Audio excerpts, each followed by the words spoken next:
स्वागत है आप सभी का। आप देख रहे हैं पहाड़ प्रभात, आपके साथ मैं दीपा बाफिला। बुलेटिन में बात करेंगे सबसे पहले चंपावत के सियासी रण की। आज चंपावत विधानसभा उपचुनाव के लिए नामांकन का आखिरी दिन है और सुबह 11 बजे कांग्रेस प्रत्याशी निर्मला गहतोड़ी नामांकन दाखिल करेंगी। नामांकन के दौरान कांग्रेस के कई बड़े नेता उनके साथ मौजूद रहेंगे, ऐसी खबर है। इसके साथ ही बड़ी खबर आपको बता दें कि कांग्रेस ने चंपावत उपचुनाव के लिए चुनाव प्रबंधन समिति की घोषणा की है। चुनाव प्रबंधन समिति की कमान अल्मोड़ा विधायक मनोज तिवारी को सौंपी गई है, जबकि भुवन कापड़ी, खुशहाल सिंह अधिकारी और पूर्व विधायक हमेश खरकवाल को संयोजक बनाया गया है। आपको ये भी जानकारी हम दें कि चंपावत उपचुनाव के लिए 31 मई को वोटिंग होनी है और 3 जून को नतीजे सामने आ जाएंगे और आज नामांकन का आखिरी दिन है। सुबह 11 बजे का वक्त बताया जा रहा है जब नामांकन दाखिल करेंगे निर्मला गहतोड़ी और पूरी ताकत कांग्रेस भी लगा रही है। चुनाव प्रबंधन समिति की घोषणा की गई है कांग्रेस की तरफ से और अलग अलग बड़े चेहरों को जिम्मेदारी सौंपी गई है।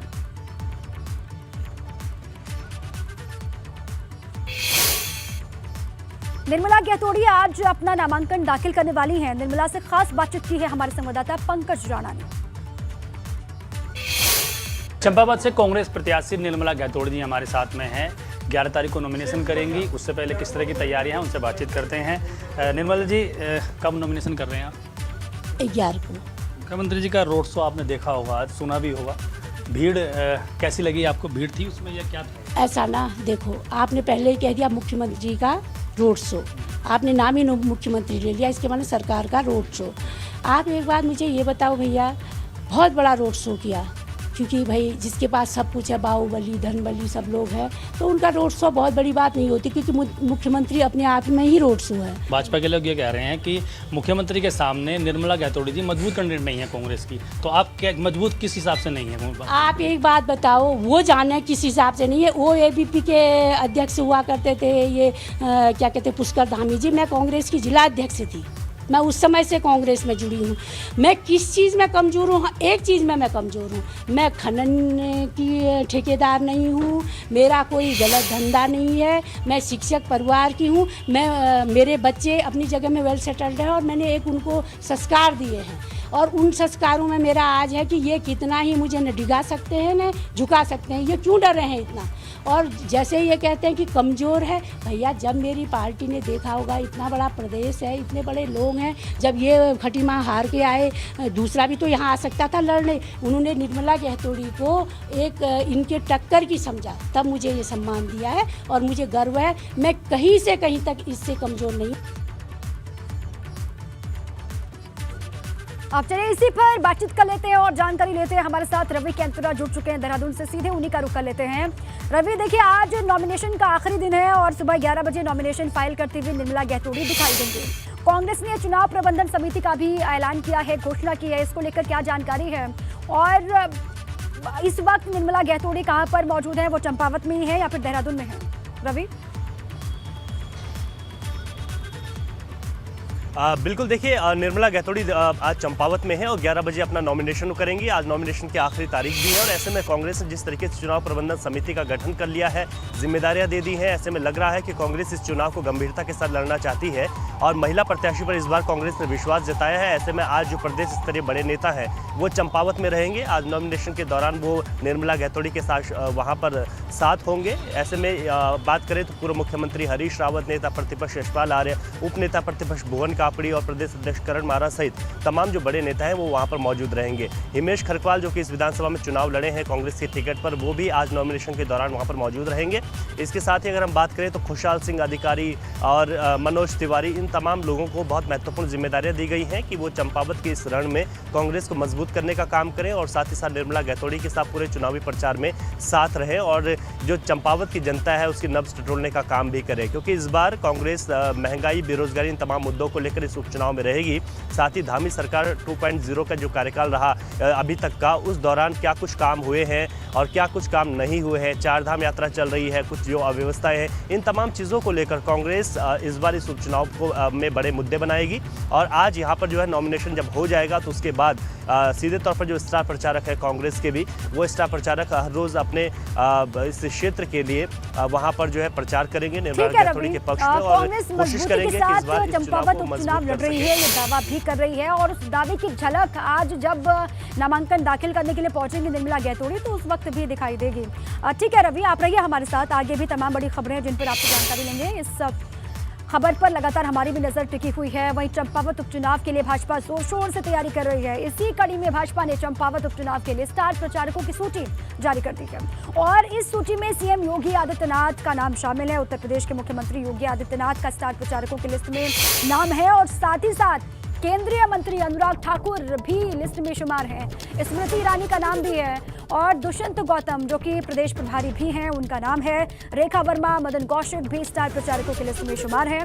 इसके अलावा भी उत्तराखंड में भाजपा के कई बड़े नेताओं को स्टार प्रचारक की जिम्मेदारी सौंपी गई है जो कि अब के बाद से आपको दिखाई देंगे चंपावत में प्रचार प्रसार करते हुए। योगी आदित्यनाथ सीएम उत्तर प्रदेश उनका नाम भी है और अनुराग ठाकुर केंद्रीय मंत्री हैं। स्मृति ईरानी का नाम भी है, रेखा वर्मा का नाम है, तेजस्वी सूर्या भी पहुंचेंगे चंपावत, अजय भट्ट का नाम है और रमेश पोखरियाल निशंक का नाम भी है जो कि प्रचार करते हुए पुष्कर सिंह धामी के लिए दिखाई देंगे। तीरथ सिंह रावत पूर्व सीएम उत्तराखंड, इनका भी नाम है। अजय टम्टा सांसद है भाजपा के।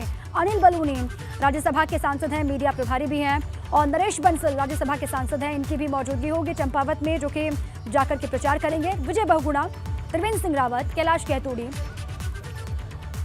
ये तमाम बड़े चेहरे आपको चंपावत में दिखाई देंगे। तो चुनाव छोटा हो बड़ा हो, एक सीट पर हो, एक ही विधानसभा क्षेत्र में हो, लेकिन पूरी ताकत भाजपा लगाती है, ये इन तस्वीरों के माध्यम से भी आप समझ गए होंगे।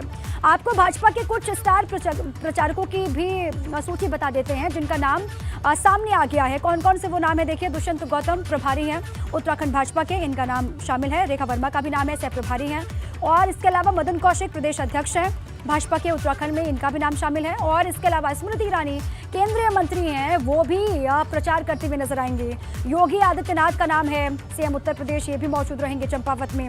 अनुराग ठाकुर केंद्रीय मंत्री हैं, ये भी चंपावत पहुंचेंगे, वहां पर प्रचार करेंगे। तेजस्वी सूर्या भाजपा के अध्यक्ष हैं, इनकी भी मौजूदगी होगी चंपावत में। अजय भट्ट केंद्रीय रक्षा राज्य मंत्री हैं, इनकी भी मौजूदगी होगी और रमेश पोखरियाल निशंक हैं पूर्व सीएम उत्तराखंड के, ये भी पहुंचेंगे चंपावत, वहां पर प्रचार करेंगे। तीरथ सिंह रावत का नाम है, पूर्व सीएम है। अजय टम्टा सांसद है भाजपा के। अनिल बलूनी राष्ट्रीय मीडिया प्रभारी हैं, इनकी भी मौजूदगी होगी। नरेश बंसल राज्यसभा के सांसद हैं, ये भी पहुंचेंगे और इसके अलावा देखिए विजय बहुगुणा का नाम है, पूर्व सीएम है उत्तराखंड के। त्रिवेंद्र सिंह रावत भी है, ये भी पूर्व सीएम है और कैलाश गैतोड़ी ये वही चेहरा हैं जिन्होंने पुष्कर सिंह धामी के लिए सीट छोड़ी है, यानी कि चंपावत के पूर्व विधायक। तो ये तमाम बड़े नाम हैं, ये बड़े चेहरे हैं जो आपको प्रचार प्रसार करते हुए दिखाई देंगे और सीएम धामी के पक्ष में माहौल तैयार किया जाएगा चंपावत में। तो स्टार प्रचारकों की लिस्ट सामने, उसमें कौन कौन से नाम थे वो हमने आपको बता दिए हैं। चंपावत विधानसभा में सपा भी इस बार अपना पूरा दम दिखाने जा रही है। सपा के पूर्व जिला अध्यक्ष ललित मोहन भट्ट को उम्मीदवार यहां पर बनाया गया है। उन्होंने अपना नामांकन भी दाखिल कर लिया है और नामांकन में यूपी के पूर्व एमएलसी रामवृक्ष यादव, अरविंद यादव और सपा के राष्ट्रीय उपाध्यक्ष सुरेश परिहार भी मौजूद रहे।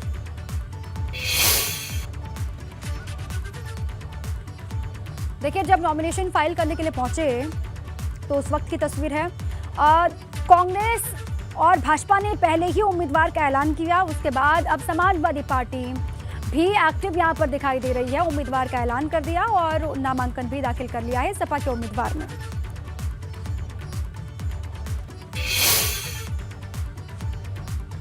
राष्ट्रीय अध्यक्ष जी का आदेश, पार्टी का आदेश, और मैं समझ रहा हूँ कि ललित मोहन भट्ट लोहिया जी के विचारों को, मुलायम सिंह के विचारों को और अखिलेश यादव जी की कारवां को आप देखेंगे कि वो लगातार जिस तरह से ये सर पर लाल टोपी और लाल कुर्ता पहन करके इतने लोकप्रिय, तो जो हमारी समाजवादी पार्टी है, जो हमारे राष्ट्रीय अध्यक्ष जी, वो जमीन के कार्यकर्ताओं को। और चलिए इसी बीच देहरादून से बड़ी खबर है, सीएम धामी करेंगे समीक्षा बैठक, गुड गवर्नेंस को लेकर बैठक करेंगे सीएम धामी, ये बड़ी जानकारी है। शासन के सीनियर अधिकारियों के साथ मीटिंग करेंगे।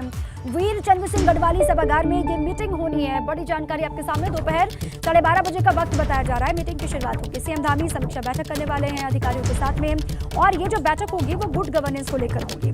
तमाम जो बड़े अधिकारी हैं अलग अलग विभागों के, उनकी मौजूदगी होगी। सीनियर अधिकारियों के साथ में वो समीक्षा बैठक करेंगे और बैठक से क्या निकल करके आता है उस पर लगातार नजर होगी, और 12:30 बजे से इस बैठक की शुरुआत हो जाएगी।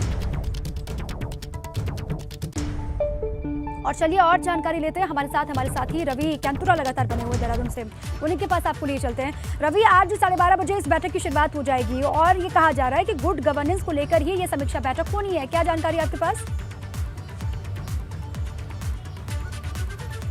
दीपा, देखिए 12:30 बजे ये बैठक है, बहुत महत्वपूर्ण बैठक है, क्योंकि गुड गवर्नेंस कैसे बनाई जा सके और उत्तराखंड में जिस तरीके से तमाम विभागों के जो अधिकारी हैं वो किस तरीके से आगे अपने जो कामों को लेकर है वो कितने तैयार हैं और कितनी तत्परता के साथ काम करते हैं। गुड गवर्नेंस एक अगर प्रदेश को दे दी जाए तो उस तरीके कैसे विकास होगा, जो तमाम योजनाएँ हैं उनका जो संचालन है वो सुचारू तरीके से कैसे हो, जो तय समय पर जो काम है वो कैसे हो सके। अधिकारियों की कई शिकायतें आती हैं, जो जनता की शिकायतें हैं वो मुख्यमंत्री के संज्ञान में होती हैं, तो कई विभागों से जुड़ी हुई ये जो बैठक है आज बहुत महत्वपूर्ण है, क्योंकि ये इसमें एक खास ये रहेगा कि एक गुड गवर्नेंस प्रदेश को दी जाए, जिसमें जो तमाम लोग हैं, जो जनता है, उनके जो कामकाज है, उनकी जो समय सीमा निर्धारित होती है उसी समय पर काम हो सके, लोगों को कोई दिक्कतें ना हो, उसको कैसे और बेहतर किया जा सके। ऐसे में अधिकारियों के सुझाव भी लिए जाएंगे, फीडबैक ली जाएगी, तमाम समीक्षा भी मुख्यमंत्री करेंगे कि अभी तक जो योजनाएं चल रही हैं उसमें जनता को किस तरीके का लाभ मिल रहा है, जहाँ पर जो कुछ परेशानियाँ आ रही हैं, दिक्कतें आ रही हैं, उनको कैसे दूर किया जा सके। तो ये बड़ी महत्वपूर्ण बैठक होती है, जहाँ पर मुख्यमंत्री तमाम विभागों के अधिकारियों के साथ बैठक करेंगे, उनको दिशा निर्देश भी देंगे, साथ ही साथ जो योजना इस वक्त प्रदेश में संचालित है उसको लेकर फीडबैक भी देंगे, और जो शिकायतें मुख्यमंत्री के संज्ञान में लाई गई होंगी उसको लेकर भी अधिकारियों के साथ बातचीत होगी और उस पर जवाब भी मांगा जाएगा कि आखिर जो ऐसी शिकायतें हैं वो क्यों इस तरीके से आती हैं और कैसे इनका समाधान किया जा सके, जो समय पर कार्य है वो समय पर कैसे किए जा सके। इन तमाम चीज़ों को लेकर आज तमाम विभागों के जो बड़े अधिकारी हैं वो मौजूद रहेंगे। मुख्यमंत्री समीक्षा भी करेंगे, फीडबैक भी लेंगे और साथ साथ दिशा निर्देश भी देंगे, और जो शिकायतें उनके संज्ञान में होंगी उसको लेकर भी अधिकारियों के साथ बातचीत करेंगे। ठीक है रवि, शुक्रिया आपका पूरी जानकारी के लिए। आप लगातार नजर बनाए रखिएगा। हालांकि दोपहर 12:30 बजे से बैठक की शुरुआत होनी है, अधिकारियों से फीडबैक भी लेंगे और किस तरीके से आगे बढ़ना है इसको लेकर निर्देशित भी करेंगे सीएम पुष्कर सिंह धामी। आगे बढ़ते हैं, देहरादून से बड़ी खबर है। परिवहन निगम की 394 बसें ठेका सवारी में चलेंगी। चारधाम यात्रा मार्ग में वाहनों की कमी को देखते हुए बसों की मांग उठी है और ठेका गाड़ी नियम के तहत वाहन संचालन की परमिशन मिली है। किराया 2 गुना होने के साथ नाइट हॉल्स का पैसा जुड़ेगा और राज्य गठन के बाद पहली बार ठेका वाहन नियम के तहत परमिशन मिली है। ये बड़ी जानकारी आपके सामने है। लगातार वाहनों की डिमांड बढ़ रही थी। चारधाम यात्रा मार्ग में वाहनों की कमी को देखते हुए बसों की मांग बढ़ी और इसीलिए ये अहम खबर आपके सामने है। परिवहन निगम की 394 बसें ठेका सवारी में चलेंगी। अहम जानकारी है, ठेका गाड़ी नियम के तहत ही वाहन संचालन की परमिशन मिली है और किराया 2 गुना होने के साथ नाइट हॉल का पैसा जुड़ेगा। खबर यह है कि राज्य गठन के बाद से पहली मर्तबा ठेका वाहन नियम के तहत ये परमिशन मिली है। चारधाम यात्रा की शुरुआत हो चुकी है 3 मई से उत्तराखंड में, और अलग अलग हिस्सों में जाने के लिए, पहुंचने के लिए तमाम परेशानियों का सामना करना पड़ रहा था तीर्थयात्रियों को, चारधाम यात्रियों को, और उसी को ध्यान में रख करके बड़ी खबर आपके सामने है। इसी पर हमारे साथी पंकज जुड़ चुके हैं। पंकज, जो तमाम वाहनों की डिमांड बढ़ रही थी और जो किल्लत महसूस की जा रही थी, उसी फहरिस्त में आगे बढ़ते हुए ये बड़ा कदम उठाया गया है, क्या जानकारी है?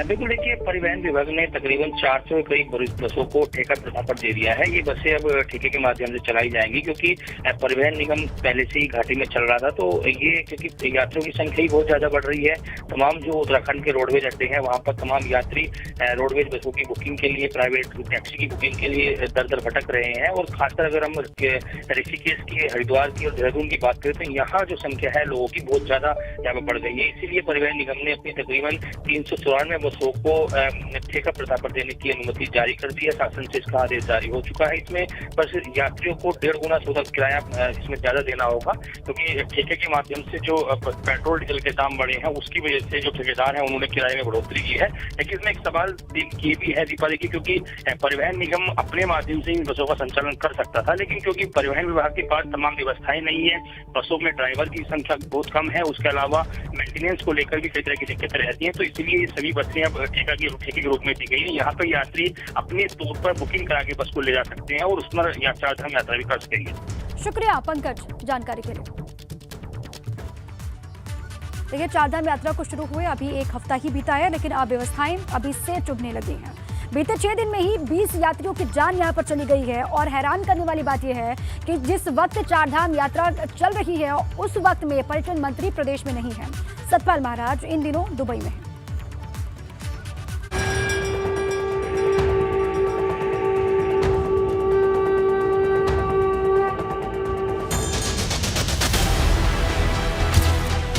एक हफ्ते में ही खुल गई चारधाम यात्रा की तैयारी की पोल।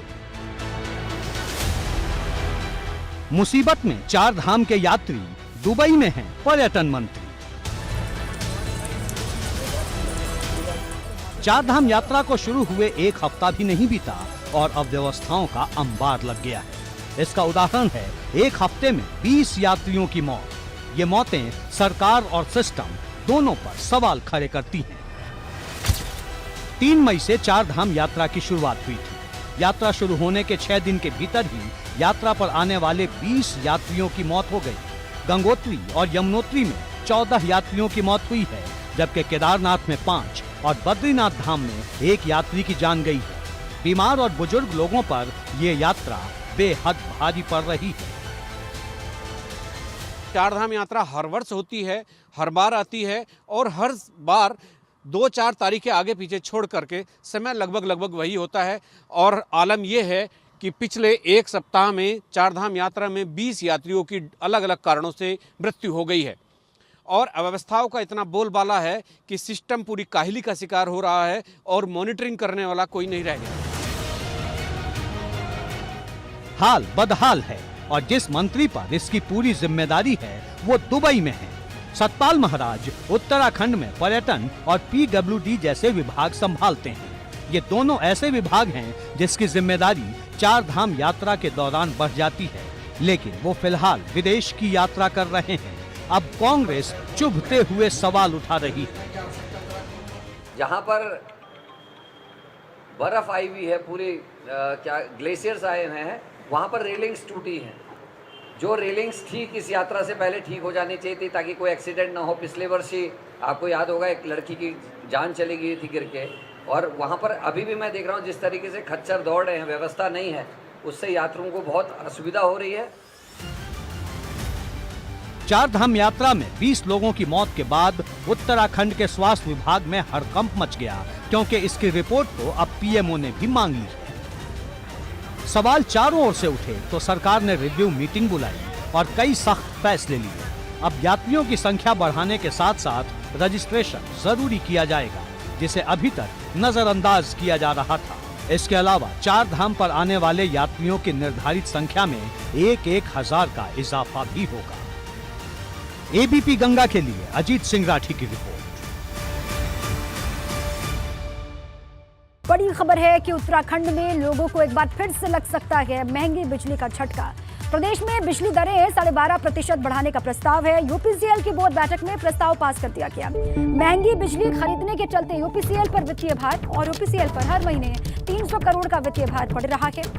ये बड़ी जानकारी आपके सामने इस वक्त। देखिए, उत्तराखंड में लोगों को लग सकता है महंगी बिजली का झटका। ये अहम खबर उत्तराखंड के लोगों के लिए। और इसी पर हमारे साथी रवि जुड़ चुके हैं। रवि, एक बार फिर से ये बड़ी जानकारी है कि लोगों को बिजली महंगी मिल सकती है उत्तराखंड में। बिल्कुल दीपा, देखिए UPCL की एक बोर्ड बैठक हुई है जिसमें प्रस्ताव पास हुआ है कि 12.5% जो उत्तराखंड में बिजली की दर है उसको बढ़ाया जाएगा। तो निश्चित तौर पर जो बिजली उपभोक्ता है उनको एक बड़ा झटका लग सकता है इस महंगाई का, क्योंकि विद्युत नियामक आयोग इस पर आखिरी निर्णय लेगा, उसके बाद ये दरें जो है बढ़ाई जाएंगी। क्योंकि इस वक्त पूरे देश के साथ प्रदेशों में अगर हम बात करें तो जो गैस प्लांट हैं, जो कोयले प्लांट हैं, जहाँ से बिजली उत्पादन होता है, वो पूरी तरीके से बंद पड़े हुए हैं। ऐसे बिजली संकट है कई प्रदेशों में और इसी को देखते हुए उत्तराखंड में बिजली संकट लगातार चल रहा है और बाजार से महंगी बिजली खरीदी जा रही है, जो कि 15 से 16 रुपए प्रति यूनिट के दर से है और उपभोक्ता 4 रुपए यूनिट पर प्रति दर से जो है उसका भुगतान करता है। तो ऐसे में जो 12.5% बढ़ाने की जो बात चल रही है, अगर ये बढ़ता है तो उपभोक्ताओं पर इसका अतिरिक्त भार पड़ेगा, क्योंकि अभी जो UPCL बाजार से बिजली खरीद रहा है 300 करोड़ का वित्तीय भार है जो प्रति महीने जो है विद्युत विभाग पर पड़ रहा है। तो ऐसे में अगर दरें बढ़ती है तो उपभोक्ताओं को महंगाई का एक झटका हम कह सकते हैं। ठीक है रवि, एक बार फिर से महंगाई का झटका लग सकता है उत्तराखंड के आम लोगों को, बिजली उपभोक्ताओं को। शुक्रिया पूरी जानकारी के लिए। हल्द्वानी से खबर है। हल्द्वानी में डॉक्टर से 3 करोड़ की रंगदारी मांगने के मामले में 2 आरोपियों को पुलिस ने यूपी के हापुड़ से गिरफ्तार किया गया। डॉक्टर को धमकी देने वाले बाप बेटे पेशे से कारपेंटर हैं और पुलिस से पूछताछ में दोनों ने गलती से फोन करने की बात कही। बताया जा रहा है कि दोनों ने बच्चे की आवाज बना करके डॉक्टर को धमकी दी थी, जिसके बाद डॉक्टर के क्लिनिक और घर पर पुलिस ने पहरा खड़ा कर दिया था। आपको बता दें कि हल्द्वानी के रामपुर पर गर्भ डायग्नोस्टिक सेंटर के डॉक्टर वैभव कुच्छल से रंगदारी मांगी गई थी। अब इस पूरे मामले में 2 आरोपी यूपी के हापुड़ से गिरफ्तार किए गए।